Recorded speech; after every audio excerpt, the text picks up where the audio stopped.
পশ্চিমবঙ্গে বহুল আলোচিত নাবালিকা ধর্ষণ ও খুনের মামলার তদন্তে বড় মোড় এসেছে। অপরাধ স্থল পুনর্নির্মাণের জন্য নিয়ে যাওয়ার সময় পুলিশের পাল্টা গুলিতে মৃত্যু হয়েছে মামলার প্রধান অভিযুক্ত প্রভাস মণ্ডলের। ঘটনাটি ঘিরে রাজ্য জুড়ে ব্যাপক চর্চা শুরু হয়েছে। পুলিশের দাবি, বুধবার গভীর রাতে বারুইপুর থানার তদন্তকারী দল প্রভাস মণ্ডলকে নিয়ে দক্ষিণ 24 পরগনার সূর্যপুর এলাকায় অপরাধ স্থল পুনর্নির্মাণে যায়। সেখানে পৌঁছে এক পর্যায়ে অভিযুক্ত এক পুলিশ কর্মীর আগ্নেয়াস্ত্র ছিনিয়ে নিয়ে একটি গুলি চালিয়ে পালানোর চেষ্টা করে। পুলিশ জানায়, আত্মরক্ষার্থে পাল্টা গুলি চালানো হলে প্রভাস মণ্ডল গুলিবিদ্ধ হয়।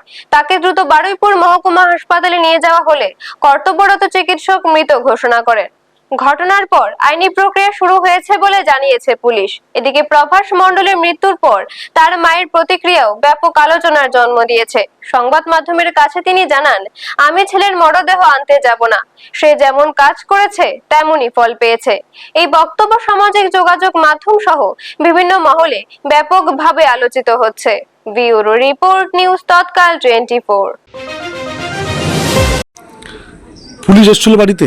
হ্যাঁ, কেসে কি বললো? এসছে, বলছে আপনার ছেলের নাম প্রভাস মণ্ডল। হ্যাঁ, তা আপনার ছেলে মারা গেছে, আপনি দেখতে চান? হাসপাতালে আছে, দেখুন। আমি বলছি না, আমি আর দেখতে চাই না, আমি দেখে আর কি করব, আর আমার যাবার শক্তি নেই, আমার গলা শুকিয়ে যাচ্ছে, বলতে পারছি না। হ্যাঁ, তাই বলছে আমার যাওয়ার শক্তি নেই, আমি যাব না, তোমরা থাকো। বলছে ওর তো আই কার্ড লাগবে। তাই বলেছি, দেখো আমি সব কোথায় আই কার্ড জানি না। আপনারা দেখছেন নিউজ তৎকাল 24।